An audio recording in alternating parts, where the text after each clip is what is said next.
Good afternoon, East Texas. This is your afternoon news update for Thursday, April 25th.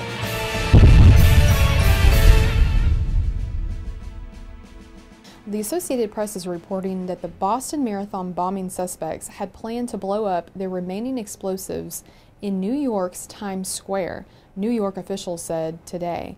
Now, Police Commissioner Raymond Kelly said Zohar Tsarnaev told interrogators from his hospital bed that he and his older brother had decided spontaneously Thursday night to drive to New York and detonate their remaining explosives, a pressure cooker bomb like the ones that blew up at the marathon, plus 5 pipe bombs.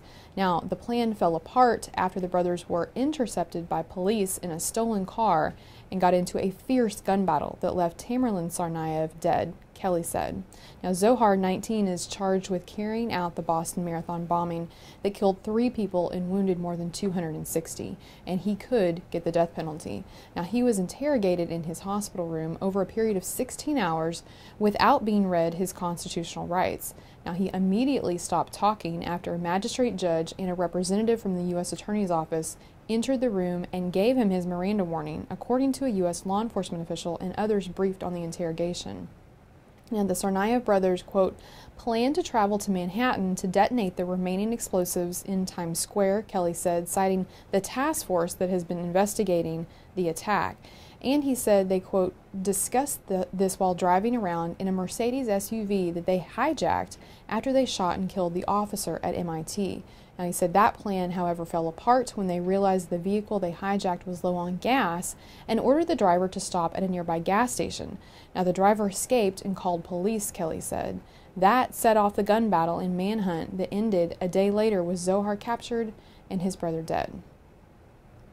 Now, back here in Texas today, presidents past and present lionized one of their own, putting politics aside, as President George W. Bush dedicated the library that documents his place in history, according to an AP report.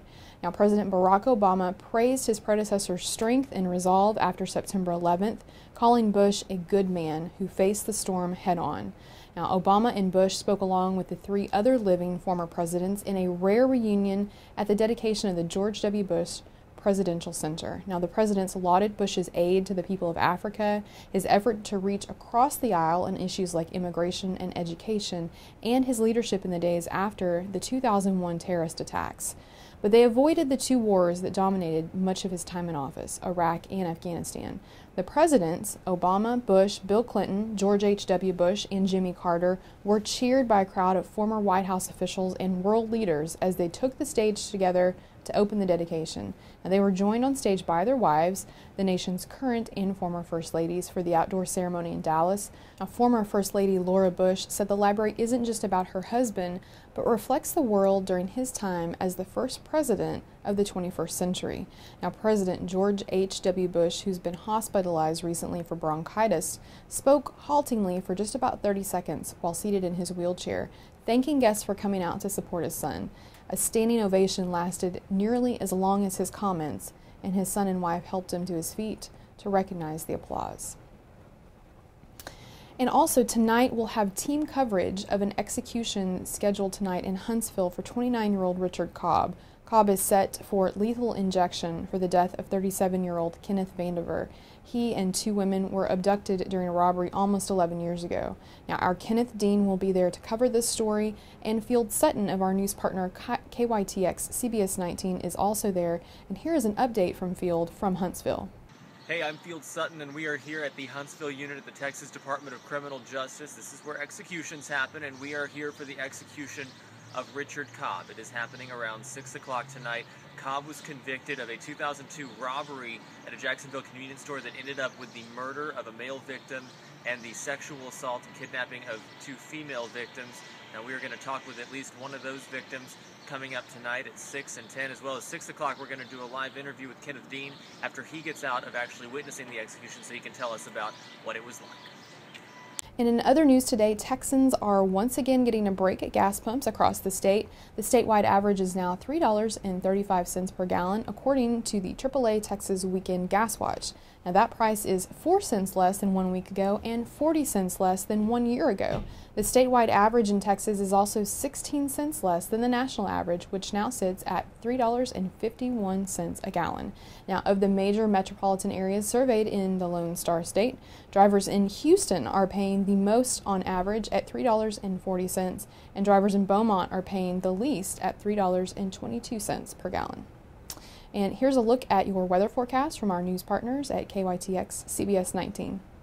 Good afternoon. As we go through the rest of the day, we're going to have lots of sunshine, temperatures returning to near normal. They'll still be a little bit below there into the the low 70s. And as we go toward bedtime tonight, we'll start to pick up a little more cloud cover. Southerly winds will be bringing moisture back into the area. In the overnight hours, we'll get more cloud cover toward 8 o'clock in the morning. And by the time you get to work, you'll have mostly cloudy skies over most of East Texas and temperatures there in the 50s.